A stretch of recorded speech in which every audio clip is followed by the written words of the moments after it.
मेरी सास अपने कपड़े मुझसे रोज़ धुलवाती और धुले हुए कपड़े बगैर सुखाए ही अपनी अलमारी में रख देती। मैं हैरान रहती थी कि ऐसे तो बदबू फैल जानी चाहिए, लेकिन ऐसा नहीं था। मेरी सास किसी को भी अपनी अलमारी के करीब न आने देती थी। एक रोज़ मैं राज जानने के लिए जैसे ही सास की अलमारी में कपड़े रखने गई, तो आंखें फटी की फटी रह गईं, क्योंकि वहाँ तो मेरा नाम रमशा है, मेरी शादी को साल होने वाला है। मेरी सास शुरू दिन से ही मेरे साथ बहुत अच्छी थी, लेकिन इनकी ताज्जुब भरी हरकत मुझे बहुत खटकती थी। मेरी सास का नाम नरमीना है, जिनका ताल्लुक खाते-पीते घराने से है। मेरे ससुर का कपास का अपना कारोबार है। वो मिजाज के बहुत सख्त आदमी हैं, इनके सामने कोई नहीं बोलता था और माँ तो इनसे दबके ही रहती। मेरे ससुर के कारोबार में मेरे शौहर इनका हाथ बटाते। मेरी सास बहुत मशकूक हरकतें करती थी। इनके पास एक पुराने तर्ज का संदूक मौजूद था, जिसकी चाबी वो हमेशा अपने गले में डाले रखती। शादी के दूसरे दिन से ही मैं सब देखती आ रही थी। वो हर रोज़ अपने कपड़े मुझसे धुलवाती और फिर बगैर सुखाए ही अपनी अलमारी में रख देती। मुझे बहुत हैरानी होती कि वो ऐसा क्यों करती हैं। मैंने एक दिन तंग आकर अपने शौहर को अम्मा की हरकतों का बताया, तो वो मुझसे झगड़ने लगा। बदलिहाज औरत, क्या फ़िज़ूल इल्ज़ाम लगा रही हो मेरी माँ पर। मैं बहुत रंजीदा हुई कि क्यों इसने मेरी बात का यकीन न किया। अम्मा के रोज़ कपड़े धुलवाने की आदत से मैं बहुत तंग थी। मैंने अम्मा से बातों-बातों में कहा, अम्मा मैं बहुत थक जाती हूँ कपड़े धोने के बाद, क्या मैं किचन का काम सँभाल लूँ? लेकिन उन्होंने सख्ती से मुझे मना कर दिया। मुझे मज़ीद परेशानी हुई कि अम्मा ऐसा क्यों करती हैं? मैं अम्मा के कमरे में खाना देने जा रही थी, जब मुझे अम्मा की कुछ घसीटने की आवाज़ सुनाई दी।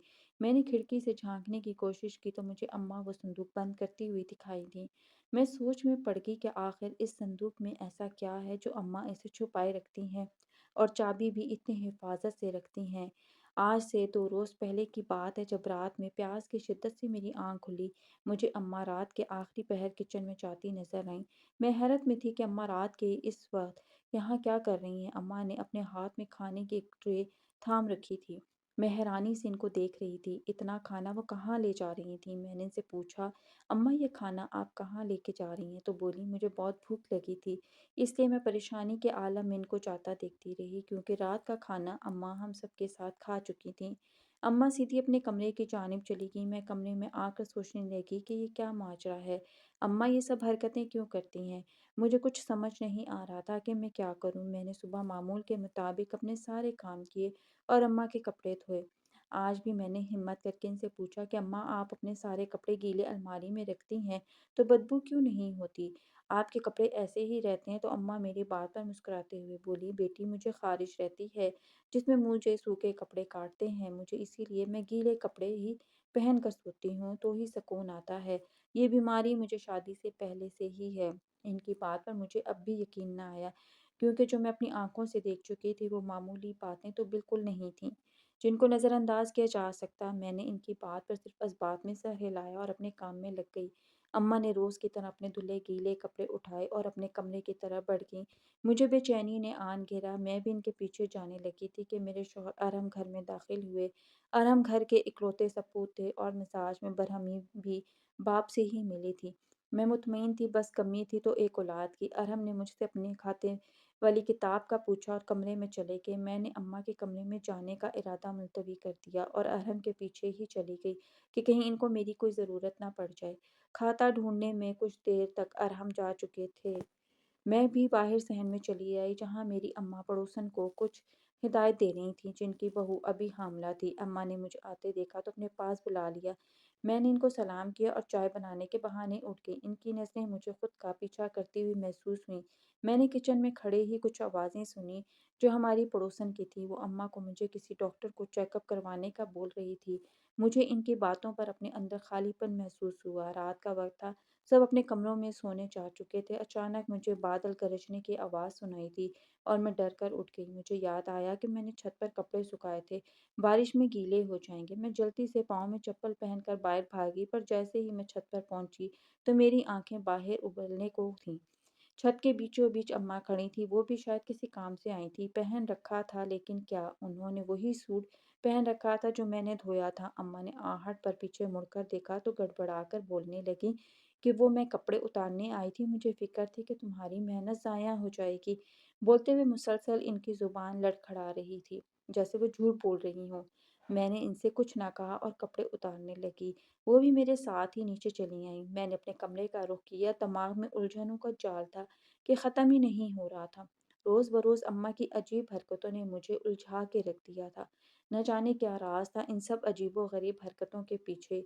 रात को इतनी ठंड में बाहर जाना, मैं अपनी सोचों में इस कदर गर्क थी कि मुझे पता ही ना चला कि कब मेरी आँख लग गई। अगली सुबह मैं सास के कपड़े धो रही थी तो मुझे इनके कपड़ों से वही चाबी मिली जो हर वक़्त अपने गले में डाली रखती थी। मैं बहुत खुश हुई कि आज तो अम्मा के राज़ का पता चल ही जाएगा। किसी भी हाल में मैंने अपने हाथ साफ़ किए और जल्दी-जल्दी कदम अम्मा के कमरे की तरफ बढ़ाने लगी। जैसे ही मैं अम्मा के कमरे में पहुंची तो देखा कि वो अलमारी में मुँह दिए कुछ कर रही थी। मुझे हैरत हुई। अम्मा ने कदमों की आवाज़ पर झट से अलमारी बंद कर दी और मेरी तरफ रुख किया। मैंने देखा कि इनका चेहरा बिल्कुल जर्द पड़ चुका था, जैसे अपनी चोरी पकड़ी गई हो। अम्मा मुझसे पूछने लगी, क्या करने आई हो? मैंने भी इनको कुछ कुरेदना मुनासिब न समझा और कहा कि अम्मा, ये आपकी चाबी मुझे कपड़े धोते हुए मिली। अम्मा की आंखें चाबी देखते ही चमक उठी। अम्मा ने फौरी मेरे हाथ से चाबी खींची और बोली, शुक्रिया। मैं सुबह से ये चाबी ही ढूँढने में लगी हुई थी। समझ नहीं आ रहा था कि कहाँ रख के भूल गई हूँ। अम्मा की बात पर मैंने भी खोखली हँसी चेहरे पर सजाई और इनके कमरे से बाहर आ गई। मेरा तजस्सुस दिन-ब-दिन बढ़ता जा रहा था। अम्मा का सिर्फ़ एक चाबी के लिए इस कदर बेचैन होना आम बात नहीं थी। मैं बहुत परेशान हुई कि अब सच तक कैसे पहुंचूं, क्योंकि अम्मा तो अपने कमरे से निकलने वाली ही नहीं। कुछ तो करना ही था। मैंने आराम से बात करने की ठानी। रात को जब सब घर आए तो मैंने इनसे कहा, आराम क्यों ना इस बार अम्मा और अब्बा को कहीं घूमने भेजा जाए। आखिर वो भी इंसान है, थोड़ा जहन बढ़ जाता है। अम्मा और अब्बा दोनों ही मसरूफ़ रहते हैं, कहीं जाने का प्लान बनाए ना। मेरी बात सुनकर अरहम सोच में पड़ गए और बोले, वो सब तो ठीक है, लेकिन तुम्हें पता है ना अब्बा के मिजाज का, इनको ऐसी चीज़ों से कोई सरोकार नहीं। मैं बात करके देखूंगा। अरहम ने अब्बा जी से बात की तो उन्होंने तो कतई इनकार कर दिया। मुझे अपना मंसूबा खाक होता महसूस हुआ। मेरी दुआएं रायगा ना गईं। कुछ दिनों बाद ही किसी अजीज़ रिश्तेदार के यहाँ अम्मा को शादी पर जाना पड़ गया। अब्बा और अरहम तो सुबह सवेरे ही जा चुके थे। मैं घर में बिल्कुल अकेली थी। इससे अच्छा मौका और क्या हो सकता था मेरे पास। मैंने जल्दी से बाहर के दरवाजे को कुंडी लगाई और अम्मा के कमरे में आ गई। अम्मा का कमरा घर के तमाम कमरों से बड़ा था। मैं चारों तरफ नज़रें घुमाती सोचने लगी कि कैसे सच तक पहुंचा जाए। एक एक चीज़ को मैंने अच्छे से देखा कि शायद अम्मा किसी चीज़ में चाबी रख गई हों। 2 घंटों की मेहनत के बाद भी मुझे कुछ हासिल ना हुआ। ऐसी कोई चीज़ हाथ ना लगी जो अम्मा के राज तक पहुंचा सके।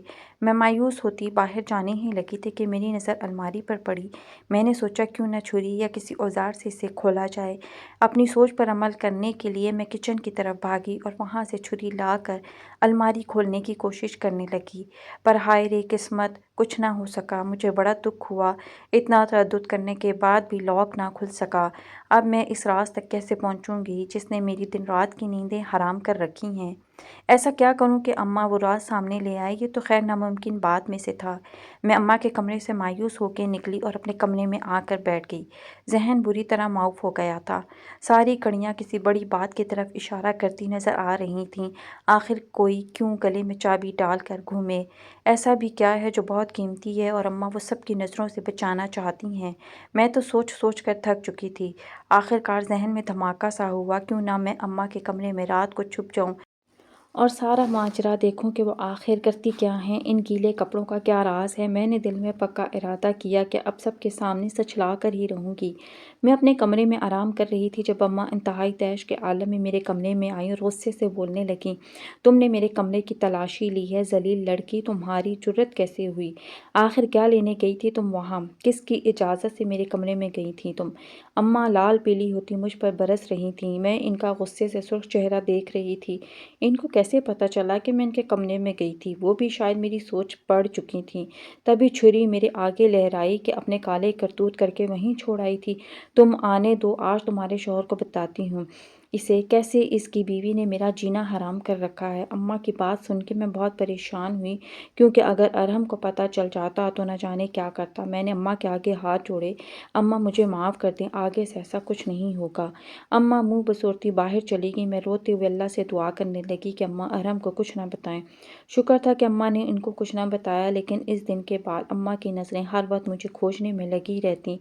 मैं अब सब छोड़कर इनका ख्याल रखती। इन दिनों कारोबार की वजह से से अब्बा को और मेरे शौहर को 15 दिन के लिए बाहर जाना पड़ा।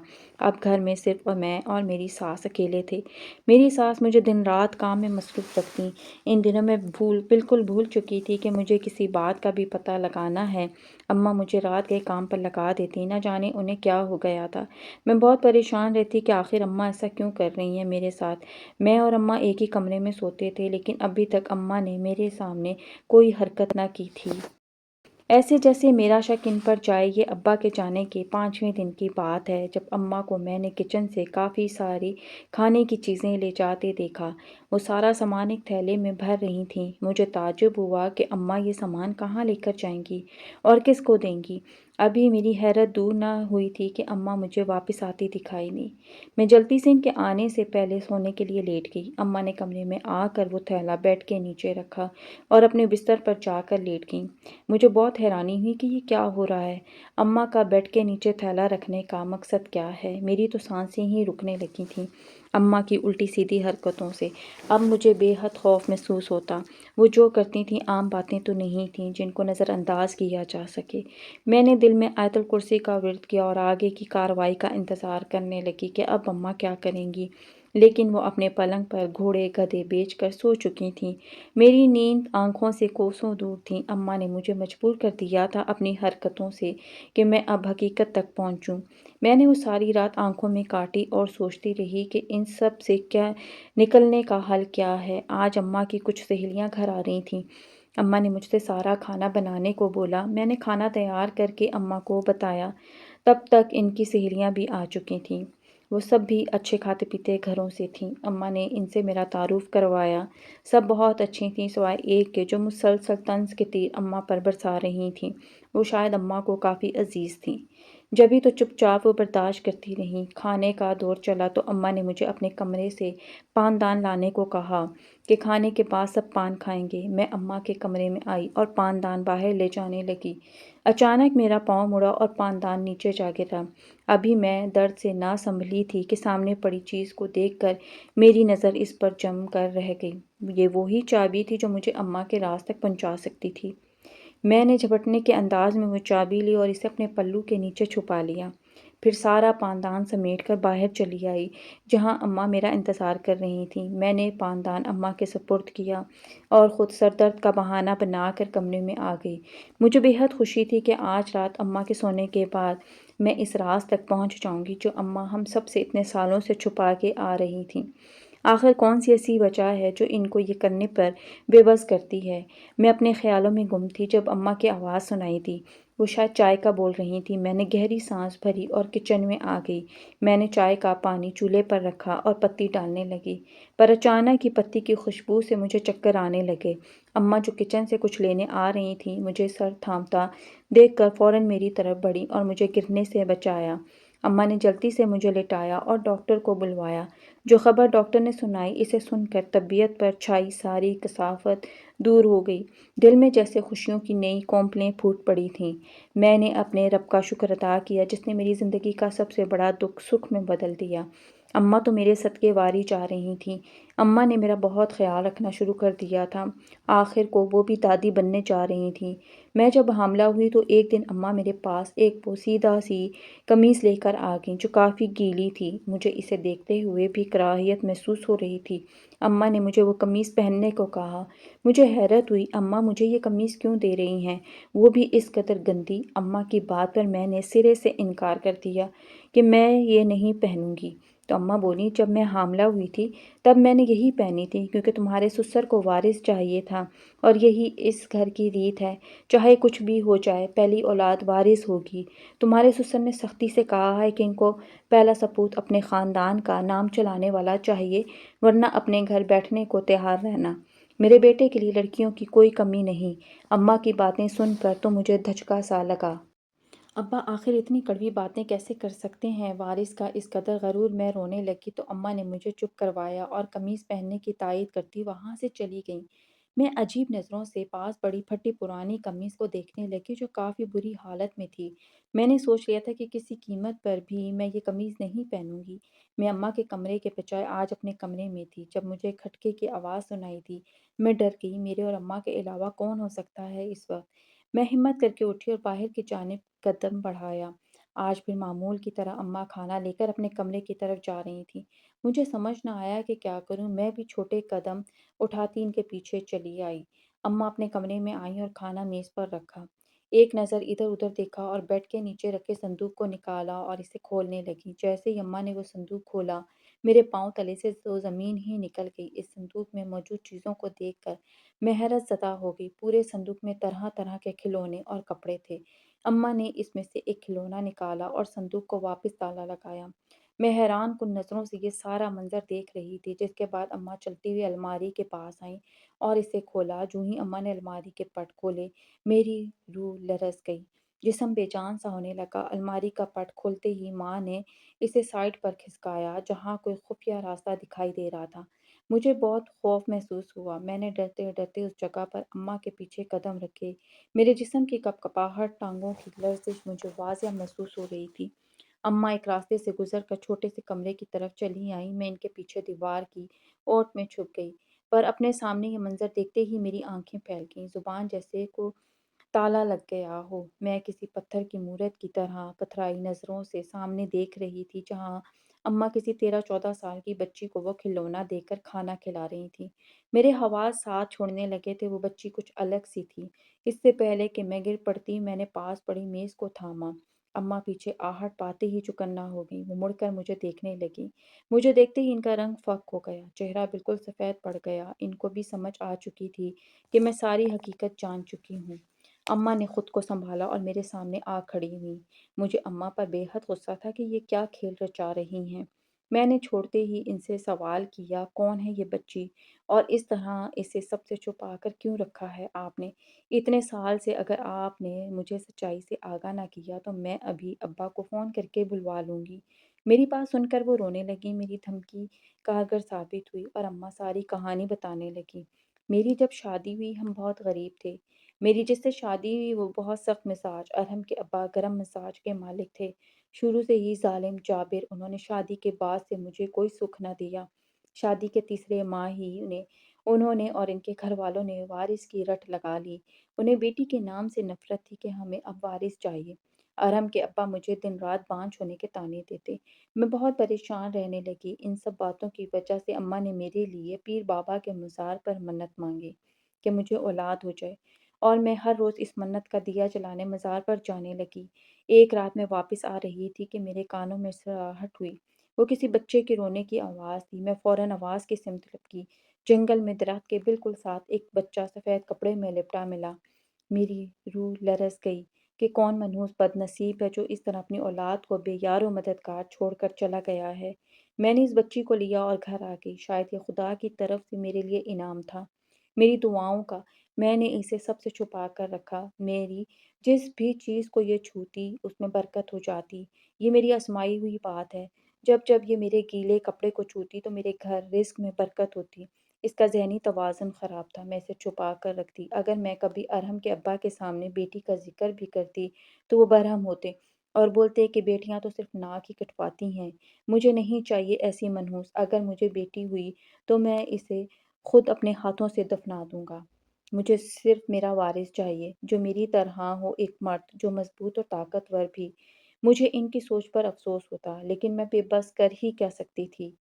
جیسے جیسے یہ بڑی ہوئی میرے دن بدلنے لگے، کاروبار میں برکت ہونے لگی۔ میں نے کہیں سنا تھا کہ جو بچے ایسے ہوتے ہیں ان کی دعائیں قبول ہوتی ہیں۔ میں نے اسے اپنی اولاد کے لیے دعا کروائی تو اللہ پاک نے مجھے ارحم عطا کیا۔ میں بہت خوش تھی، پر دل میں بہت عجیب سا ڈر بھی تھا کہ یہ بچی سامنے نہ آ جائے۔ بس اسی لیے چھپا کر رکھا۔ جو قمیص تم کو دی وہ اسی نے مجھے ارحم کے وقت دی تھی، تبھی میرا ارحم ہوا۔ میں نہیں چاہتی جو میرے ساتھ ہوا وہ تمہارے ساتھ بھی ہو۔ اماں کی باتیں سن کر مجھے بہت افسوس ہوا ابا کی سوچ پر۔ یہ ہمارا معاشرہ ہے، وارث ہونا عورت کی زندگی کا مقصد بنا دیا جائے، اسے ذہنی اذیت دی جائے۔ ماں سے معافی مانگنے لگی کہ میں نے ان کو غلط سمجھا۔ ابھی ہم بات کر ہی رہے تھے کہ میرا فون بجا۔ جو خبر سننے کو ملی، ایسا لگا مانو کسی نے کانوں میں پگھلا ہوا سیسا ڈال دیا ہو۔ ارحم کا ایکسیڈنٹ ہو گیا تھا اور وہ دونوں ٹانگوں سے معذور۔ یہ سن کر اماں تو بے ہوش ہو گئی۔ میری اپنی حالت بہت بری تھی۔ میرے سسر بری طرح بکھرے گئے تھے۔ ان کا سارا غرور جھاگ کی طرح بیٹھ گیا تھا۔ ان کے تکبر کی سزا مل چکی تھی۔ میں اپنے نصیب پر صبر کر کے، کیونکہ رب بہتر لے کر بہترین عطا کرتا ہے، میں ہر حال میں خوش تھی۔ بس ارحم کی بے بسی سے میرا کلیجہ چیر دیتی تھی۔ ان سب حادثوں نے اماں کو چارپائی سے لگا دیا تھا۔ اس بچی کو باہر لے آئی اور اپنے ساتھ رکھنے لگی۔ اس بچی سے الگ ہی انسیت تھی۔ میں اپنے گھر کو بکھرے دیکھ کر یہ سوچتی تھی کہ جب لوگ مرتے ہیں تو غرور کدھر جاتا ہے؟ بیٹیوں سے نفرت کا پرچار کرنے والے ساری زندگی بیٹوں کا روگ پال لیتے ہیں۔ غرور صرف اللہ کی ذات پر جچتا ہے۔ ایسے الفاظ سے گریز کریں جو بعد میں آپ کے لیے ساری زندگی سزا بن جائے۔ جو لوگ اپنے نصیب پر مطمئن ہوتے ہیں تو ان کو ایسے نوازا جاتا ہے کہ بندہ گمان بھی نہیں کر سکتا۔ غرور خاک سے بننے والوں کے لیے نہیں ہے، کیونکہ تکبر ایک ایسا ناگ ہے جو سب سے پہلے اپنے کرنے والے کو ڈستا ہے اور ساری زندگی کے لیے ناسور دے جاتا ہے۔